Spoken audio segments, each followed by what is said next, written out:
aparecendo. Beleza. Vamos falar então sobre a assistência na fisioterapia, no trauma esportivo. E quando ele fala de assistência, ele não aborda a assistência que eu pensava ou esperava da unidade, tá certo, pessoal? Mas isso não importa, a gente consegue desenvolver isso ao longo do nosso dia, tá bom? Quando ele fala de assistência, ele literalmente ele enxerga e interpreta que somente as condições de contato direto, ou seja, as contusões, seria a primeira intervenção. Ele não interpreta, ele não vê, quando ele fala de assistência da fisioterapia, ele não interpreta os recursos de tratamento. Então a gente consegue debater isso, né? Ele define, inicialmente ele começa nosso conteúdo contra a contusão, que nós já vimos, né? Que consiste num trauma direto. Então as pessoas, elas entendem que uma lesão, ela pode ser chamada de contusão, isso principalmente no ambiente esportivo, que se trata os jornalistas. Então pode ver que o jornalista sempre fala, o indivíduo teve uma contusão e está fora do jogo. Contusão? Trauma direto? Não, não, ele virou o pé sozinho, torceu o joelho, então ele parece que teve uma lesão. Ah, tá. Contusão é uma coisa e lesão é o que se define, é todo o contexto, né? E ele entende, então ele define as contusões como algo que acontece por um trauma, né? Algo que vem direto, uma pancada propriamente dito, seja normalmente em esportes de contato, né? E que não causa lacerações, mas rupturas, e nem rupturas da pele, tá bom? E nem fratura. Porque daí, se eu tenho uma fratura, não é uma contusão, tá certo? Então entenda assim, bateu, não lacerou pele e não rompeu a pele, é uma contusão. Agora, bateu, tomou uma pancada, tomou um chute, houve fratura, é fratura, tá certo?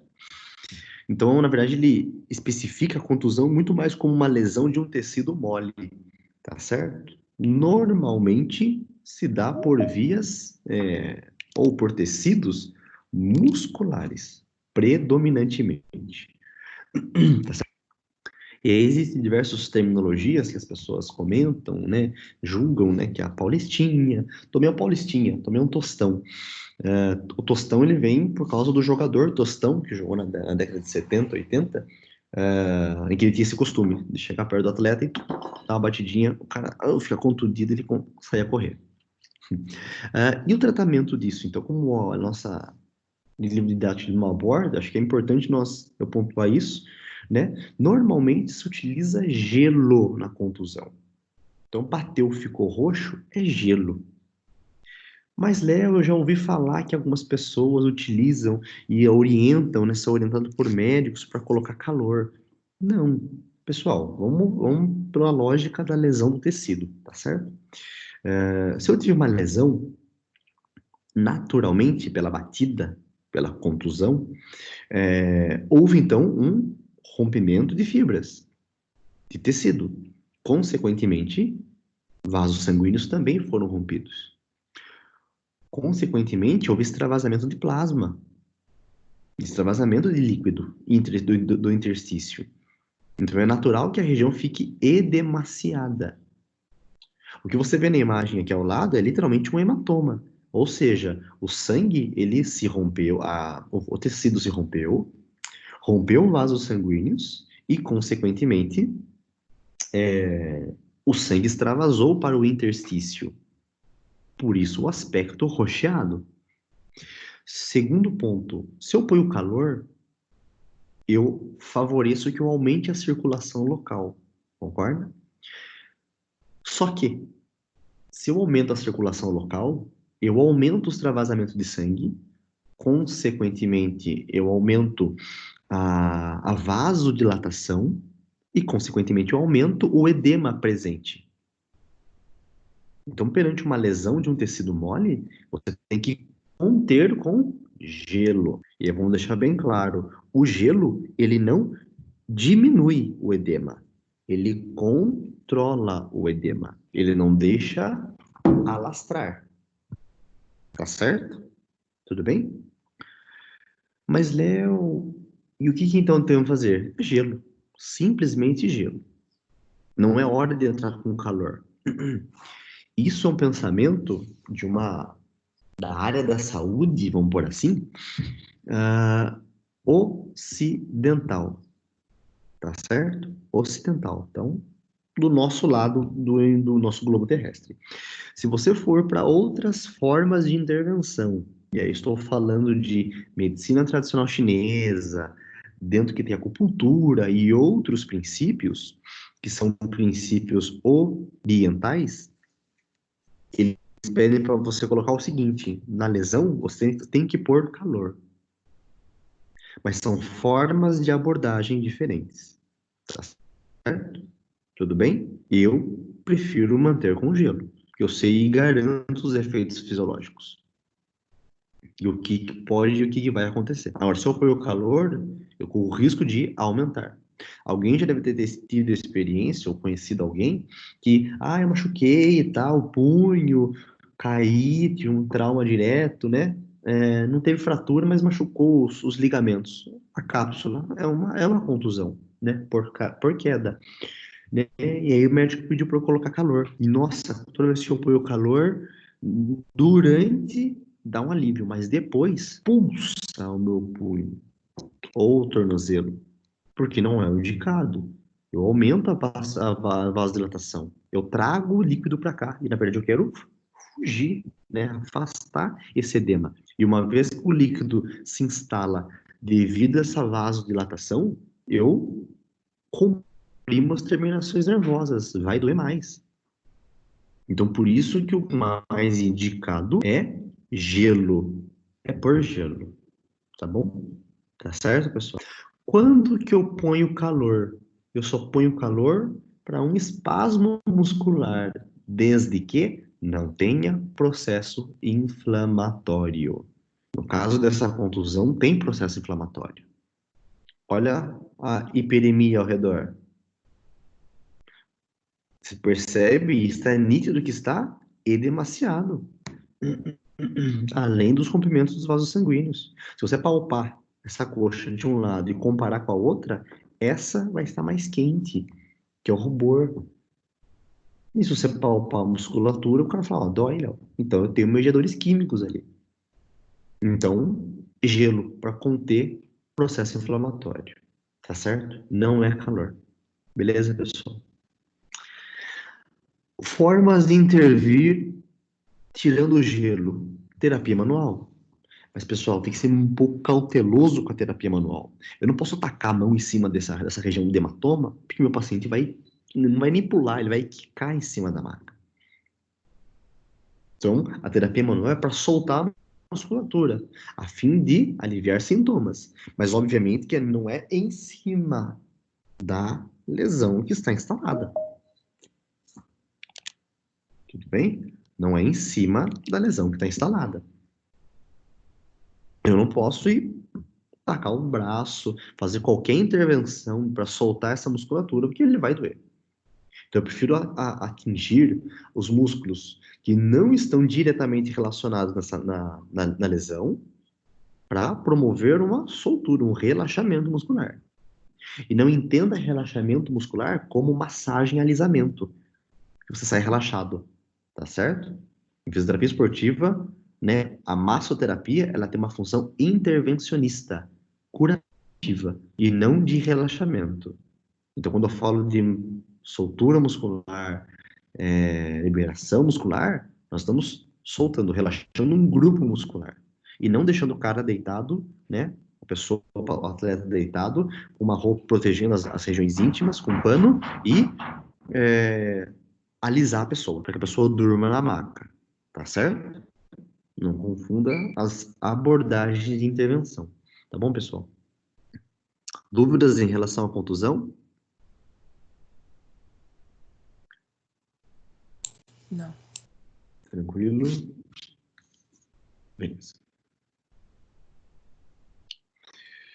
Algumas contusões, elas são bem específicas, né? Elas podem atingir, por exemplo, a coluna vertebral. Então, um caso que a gente conhece e viu isso há 6 anos atrás é o que o Neymar passou aqui na Copa, né? Ele recebeu um golpe direto na região lombar. Ele recebeu um golpe direto na região lombar, com o joelho, né? Do Zúñiga, jogador da Colômbia, e ele caiu. O que é interessante, né? Que essa tomografia é a da fratura dele. Então você vê a fratura no processo transverso da coluna lombar de L3, da L3 dele, né?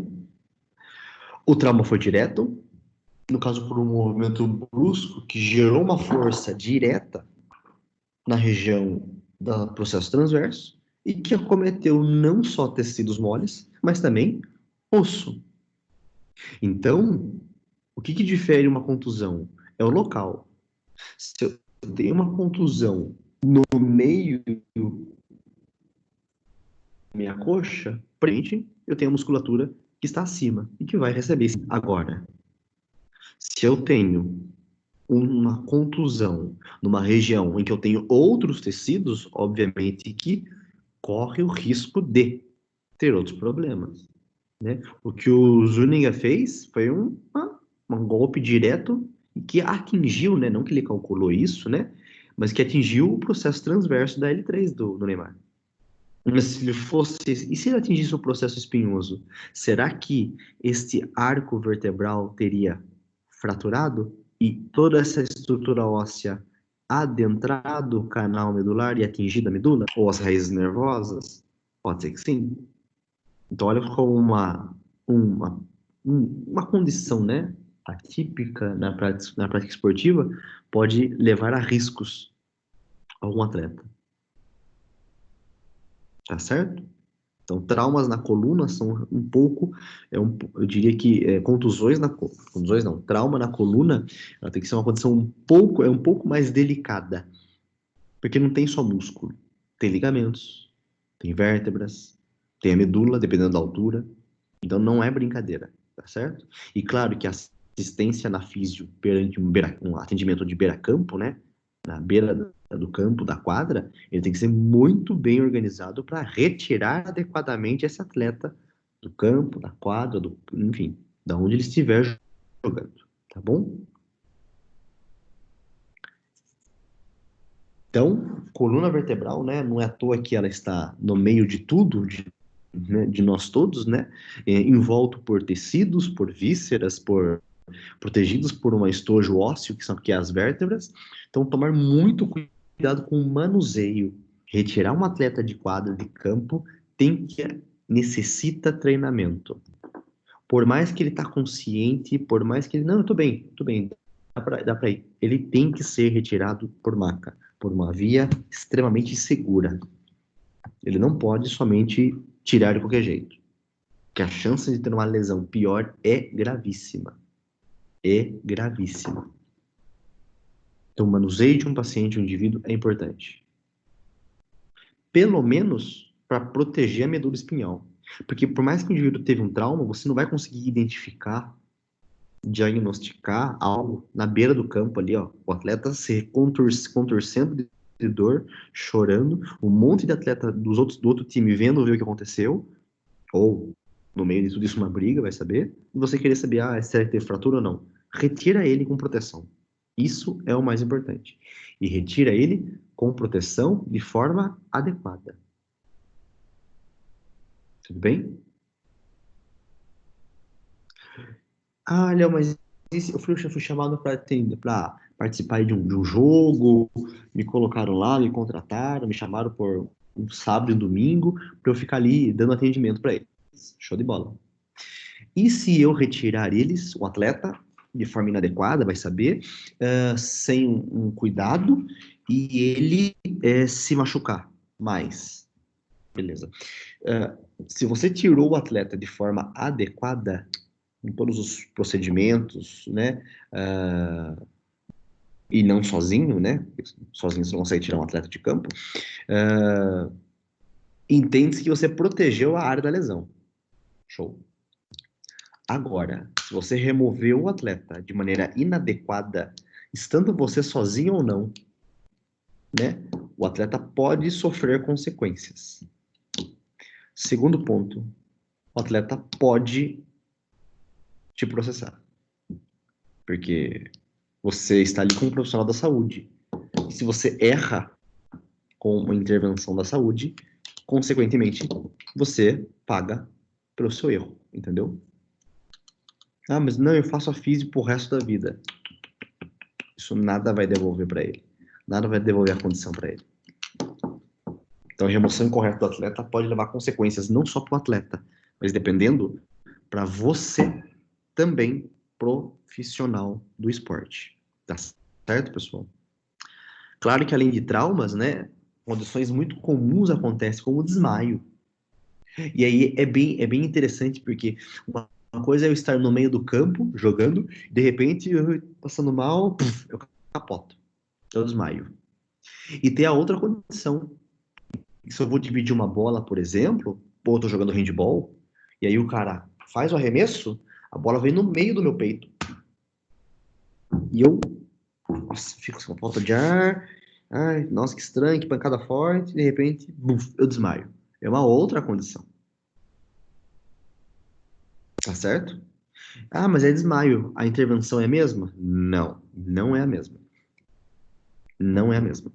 Se eu tive um trauma, uma pancada, um golpe, no tórax e eu desmaiei, com certeza eu tive uma parada cardíaca.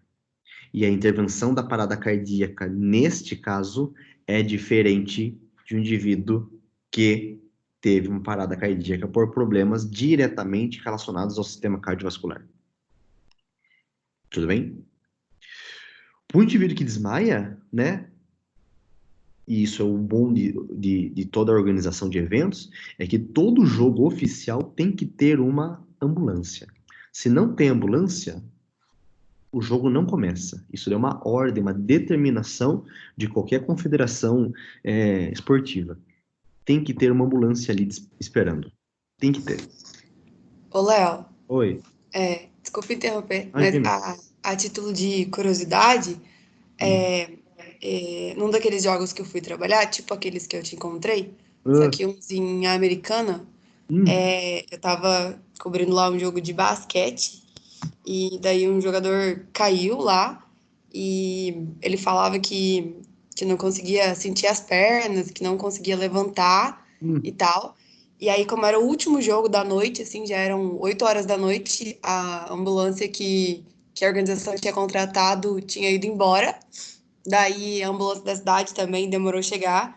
E ele uhum, ficou lá caído, deitado, não tinha nem fisioterapeuta, ninguém. Ele ficou hum, lá mais de uma hora, assim, esperando atendimento. E hum, enquanto não chegou a ambulância, enquanto não chegou o atendimento, ele não saiu de lá. Ninguém tirou ele de lá, com medo de acontecer uma contusão sim. maior, alguma coisa maior. E ele Uhum. ficou lá caído mais de uma hora e meia, assim, estirado. Porque a organização não tinha nenhuma ambulância. Depois eles foram punidos, não sei o quê, por conta da ambulância que não tinha. Exatamente. Eles têm um cuidado, né? Eu não sei quando, em qual evento que eu fui, em que a ambulância falou assim para a organização: Ó, o meu horário é até às 8 da noite. Viu, mas vai atrasar os jogos. A ambulância falou assim: Ó, sinto muito, eu sou contratado até às 8. No contrato não está que eu sou obrigado a ficar, mesmo havendo atrasos, contratempos. Eles tiveram que adiantar os jogos.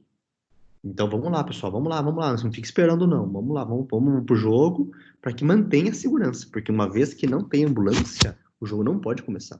Isso que a Thierry comentou, isso em eventos acadêmicos, né, universitários, que tem as interdireito, intermedicina, né, enfim. Mas em jogos oficiais, vamos por assim, de alto rendimento, é determinante. Se não tiver uma ambulância, nenhum jogo está autorizado para acontecer. É muito sério isso.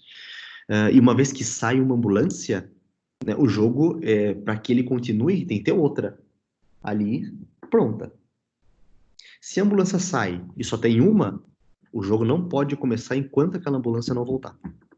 Ah, não, mas dá para seguir. Não dá para seguir. Não dá. Então, existe um cuidado muito grande.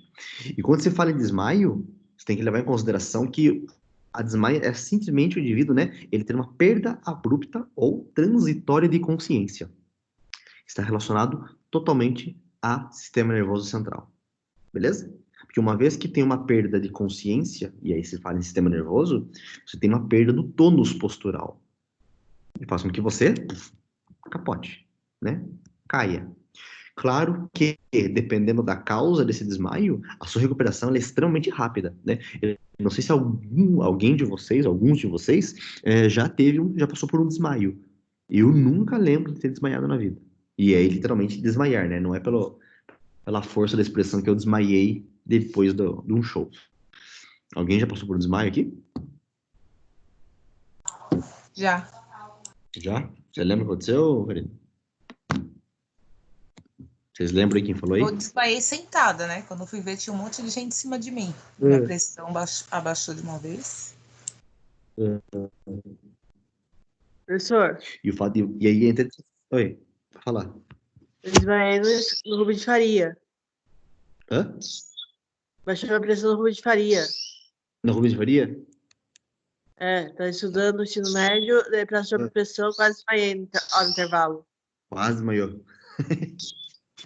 Ou desmaia ou não desmaia, não esqueça disso. Mas Eu quase desmaiei. isso que você falou é Meu primo exatamente. pegou Quase no colo. desmaiou. Isso que você falou é interessante, porque quase desmaiou, porque é transitório. Então, ou você é igual, se você tem um sintoma igual a Karina, caiu a pressão, capota, e aí acorda um monte de gente perto, ou é transitório. Quase desmaiei, voltou. Então, exatamente, são exemplos de perda abrupta e perda transitória, né? Quais são as possíveis causas de tudo isso? É transitória. Quais são as possíveis causas dessas situações, né? Inicialmente, doenças cardiovasculares. Pensa-se na hora de coração. Por isso que é muito comum, né? A pessoa desmaiou, ergue a perna.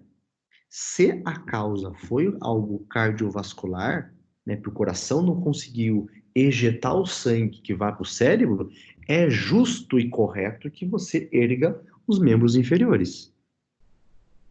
O problema é você erguer os membros inferiores e a causa não ser diretamente cardiovascular. Tem indivíduos que desmaiam porque a pressão está alta.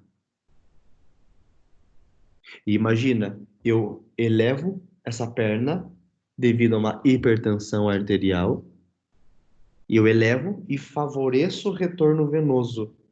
Ou seja, estou mandando mais sangue para aquele coração. Eu aumento ainda mais a pressão. Olha como é difícil nós intervirmos. Então eu não vou intervir. Não, você tem que intervir. Algum posicionamento você tem que fazer. Alguma intervenção você tem que fazer. Ainda mais se você está de branco na rua. Eu não sei se eu contei isso para vocês, quando eu estava em aula presencial, quando eu falei sobre os jogos, eu acho que eu não falei. Teve uma situação lá nos jogos, né? Todos os profissionais da saúde, todos, independente da formação, no crachá estava escrito serviços médicos. Então, fisioterapeuta, serviços médicos. Médico, serviços médicos. Massagista, serviços médicos. Farmacêutico, serviços médicos. Enfermeiro, enfim, todas as profissões. E aí teve uma hora que um dos meninos da massagem, era um fisioterapeuta de Brasília, era um massagista de Brasília, ele estava lá na parte da massagem, e aí ele estava sentado, assim, na hora do intervalo dele, descanso dele, mexendo no celular. Chegou uma policial do Serviço Nacional, né? Falou assim: oi, tudo bem? Você é dos serviços médicos? Teve uma voluntária da limpeza que passou mal. Você pode dar uma ajuda para mim? Vira ele. Você olhou para a moça do serviço da Guarda Nacional, né? Você não é da minha competência. A moça olhou e falou: não é? Tá bom. Saiu. Foi ajudar a companheira dela, lá, voluntária. Deu 5 minutos, ela voltou. A policial da Guarda Nacional chegou para ele e falou assim: você tá preso por omissão de socorro.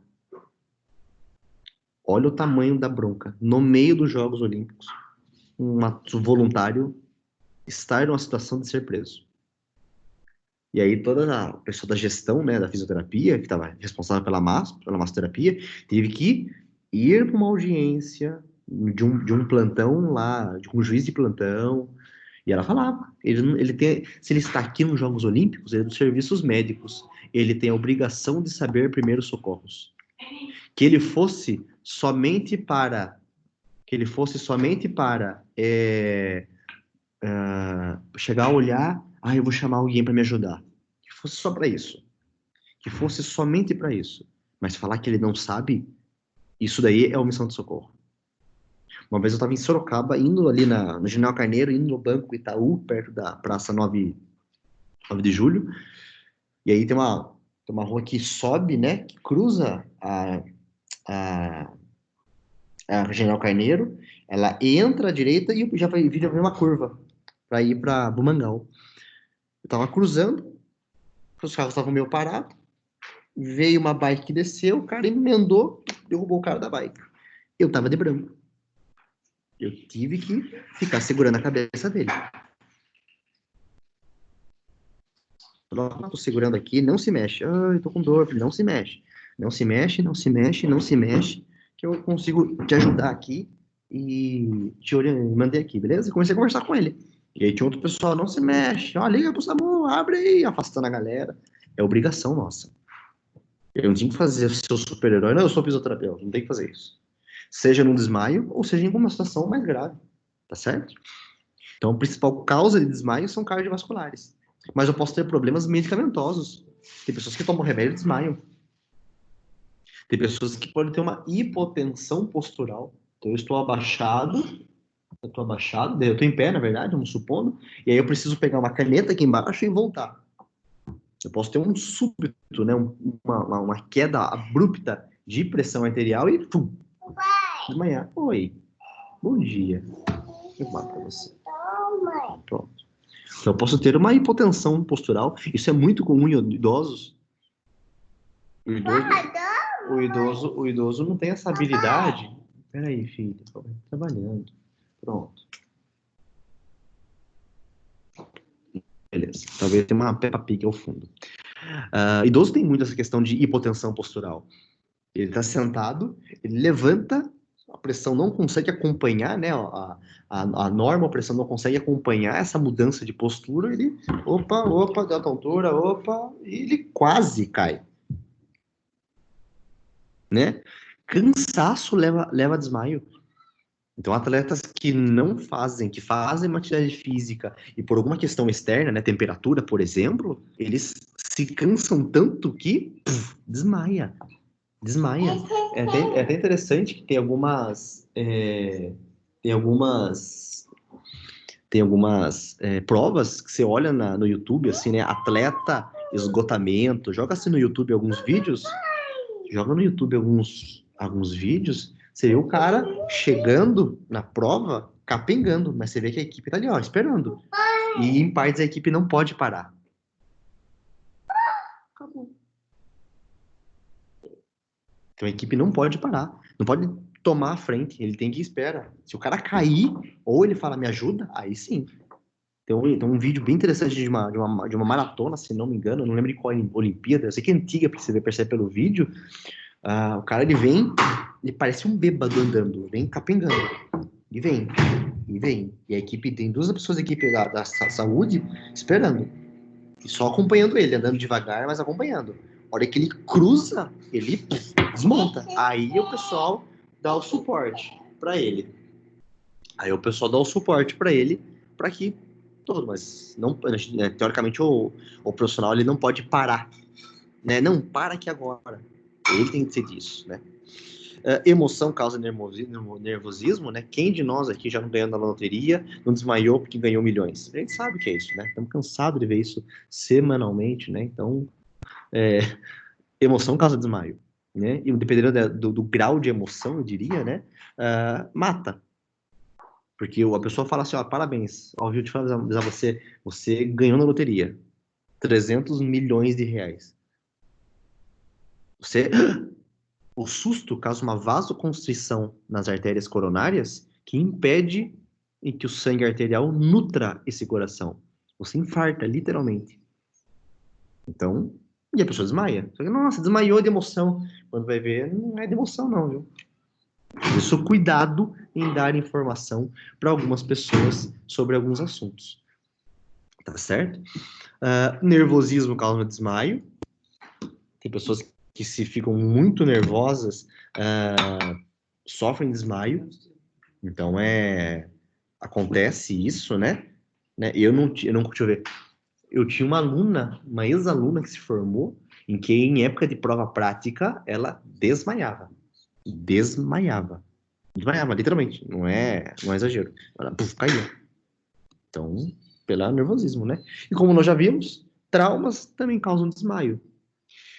Não só traumas, né? Traumas de uma forma geral. Tem pessoas que desmaiam em um acidente automobilístico. Eu não sei se alguém já passou por isso, espero que não. Mas, nossa, Léo, bati o carro, lembro que o carro perdeu o controle e depois não lembro mais nada. Eu desmaiei, eu acho. E uma condição que acontece, pessoal. Dor gera desmaio. Dor, a pessoa desmaia. De tanta dor, ela apaga. Só que essa dor, por causa do desmaio, é uma forma de proteção. O corpo fala, vai sentir tanta dor que é melhor eu desativar você aqui, né? Dar um blackout, para que você não sofra mais. Tá certo? Eu tinha um amigo meu que ele tinha uma motinho e ele bateu, teve fratura de clavícula, ele desmaiou de dor. Ele falou, Léo, eu tava consciente, cara. A hora que eu olhei e vi a fratura assim na clavícula, né, meu osso assim para fora, aí eu tomei consciência do que tinha acontecido. Léo, eu desmaiei de dor. Eu senti dor e capotou, dormiu. Outros fatores que influenciam o desmaio é calor, né? A desidratação, e ainda é fácil você entender, né? É fácil você entender se você tem...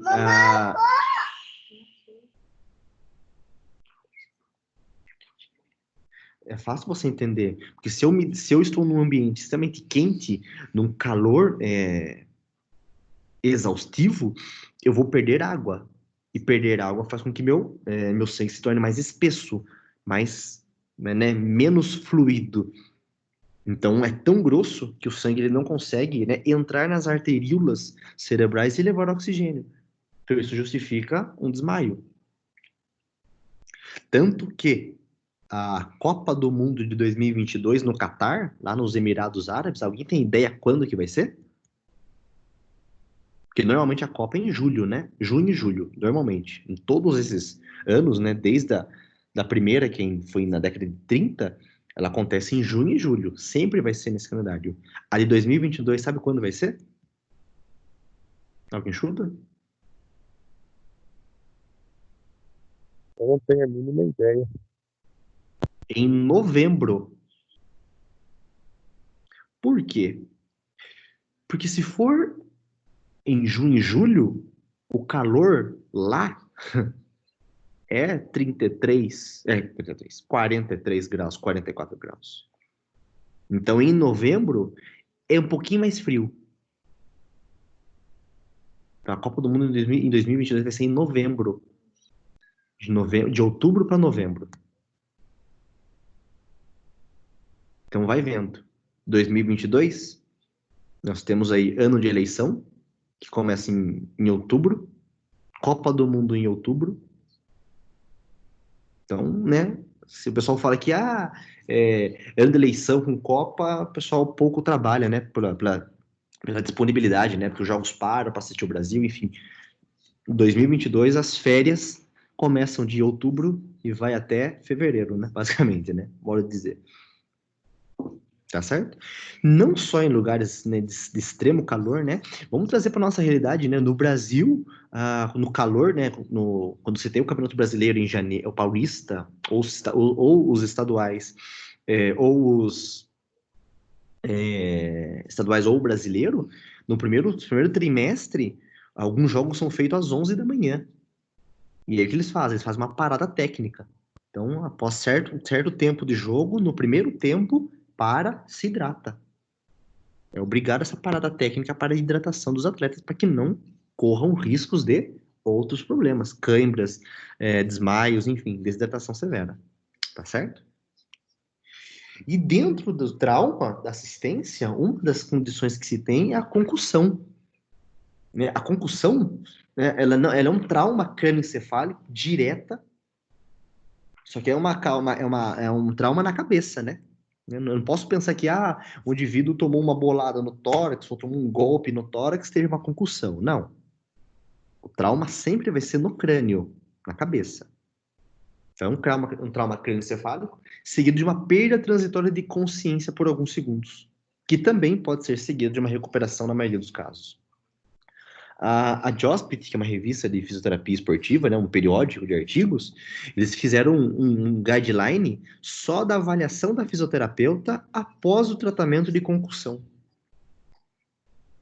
Olha só, a avaliação da fisioterapia após tratamento de concussão.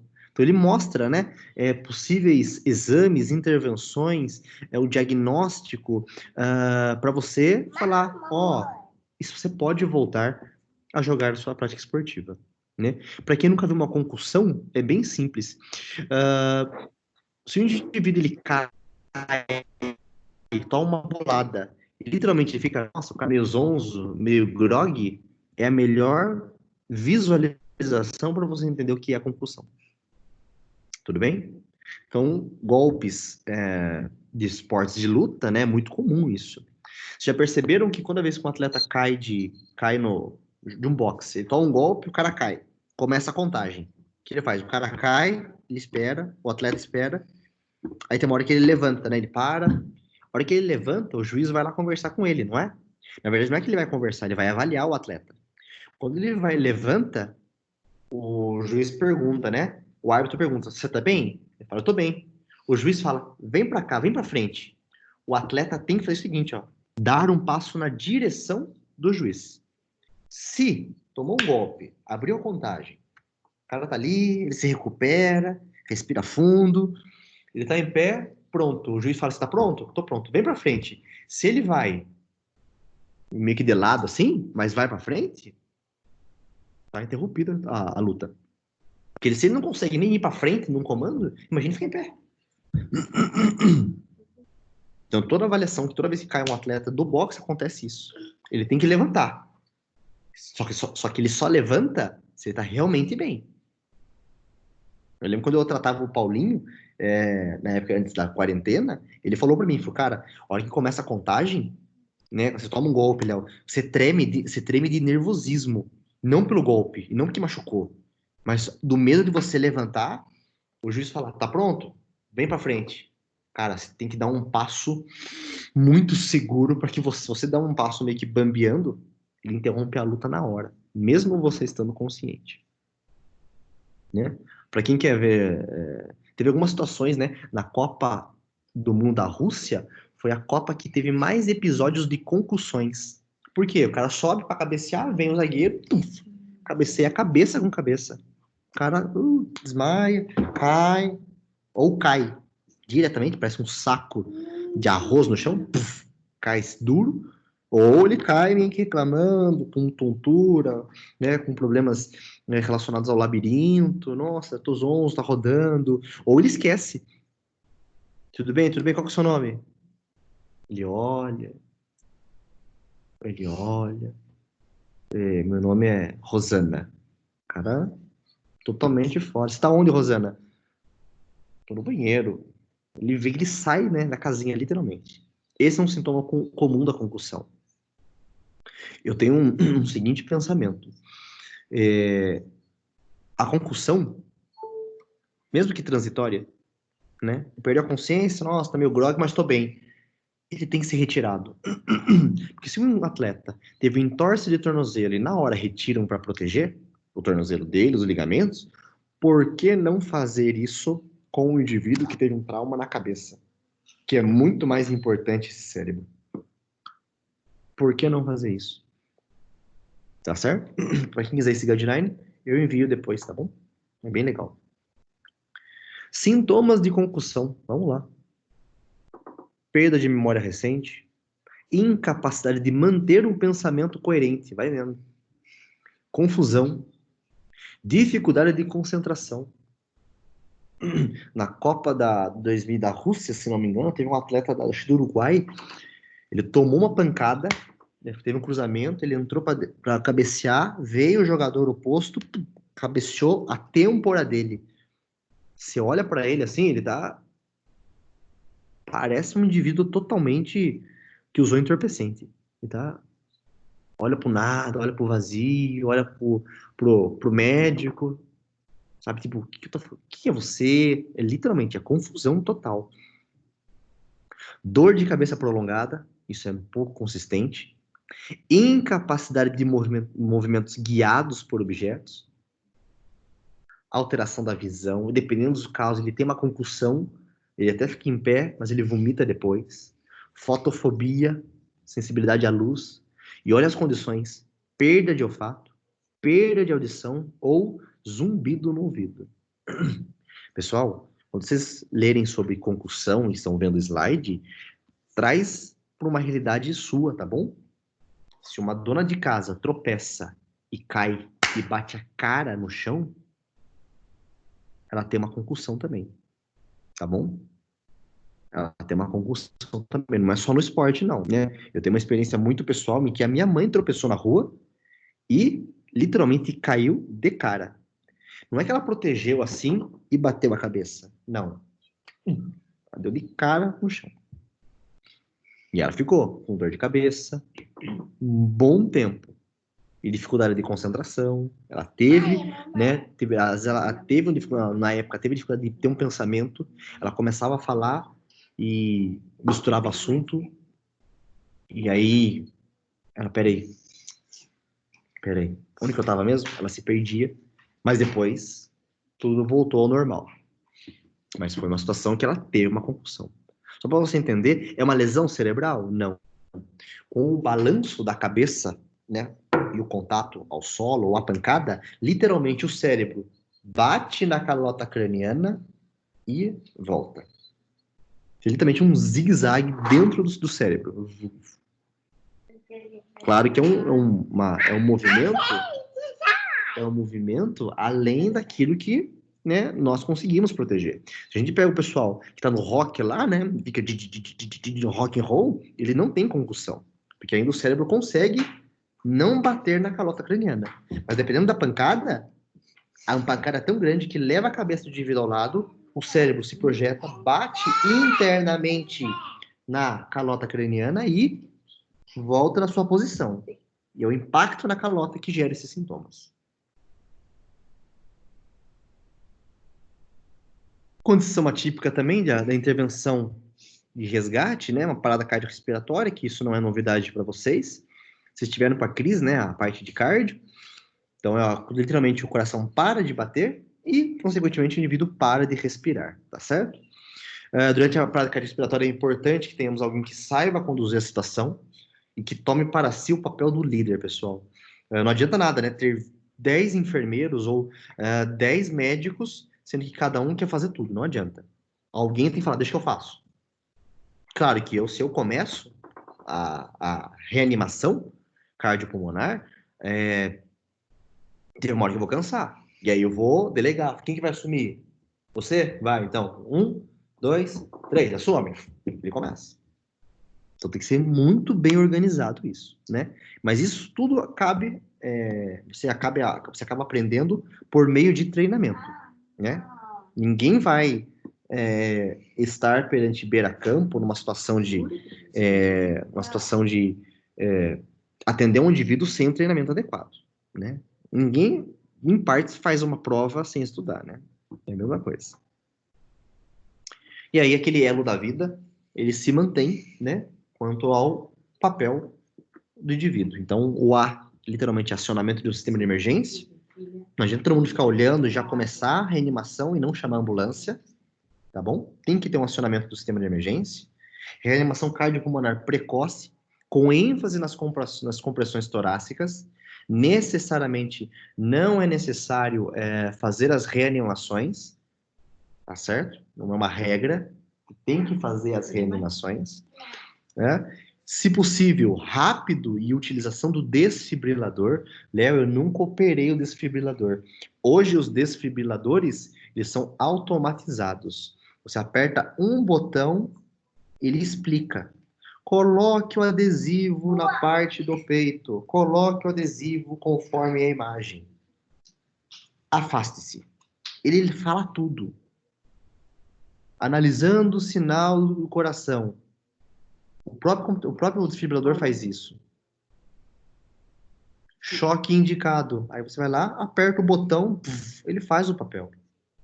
Você não precisa, né, ficar necessariamente. Tá certo? Claro, uma vez que chamado, né, o acionamento de emergência, o suporte avançado vem. Não vai vir uma ambulância convencional, vai vir uma UTI na ambulância. E o mais importante, cuidados pós-parada cardiorrespiratória, que são as possíveis consequências que espera-se que o indivíduo vá levar para ele. Tá certo, pessoal? Então, são cuidados que exigem treinamento, que exige uma vivência. Eu encorajo vocês a irem atrás disso, não só para a área esportiva, mas é para a vida, que em algum momento vocês podem ter certeza que você vai se deparar com uma situação que você precisa ajudar alguém, tá bom? Tudo bem? Dúvidas, pessoal?